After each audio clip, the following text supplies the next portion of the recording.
do as good of a job working for me as they did when they were working for white people. Anybody ever seen that or gone through that before?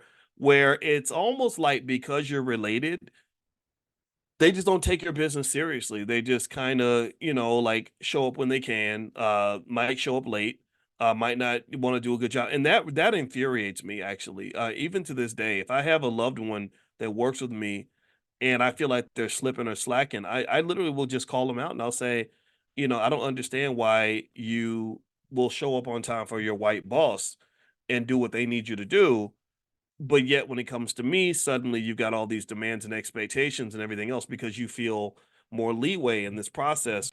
And I've had to fire a lot of people in my family. I fire, especially the kids. I've hired and fired every single child that I have, and I would say I have a lot of kids, but really I don't. I have one biological child, but I've got about 7 kids that are either my bonus. I'm their bonus dad with the three in our house, or I just I scooped them up along the way.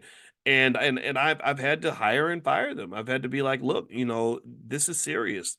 And what I find, generally speaking, is that there is kind of a lack of seriousness when it comes to black-owned businesses. I think that there is and there's which is in contrast to the level of seriousness we take when we are working for white-owned businesses.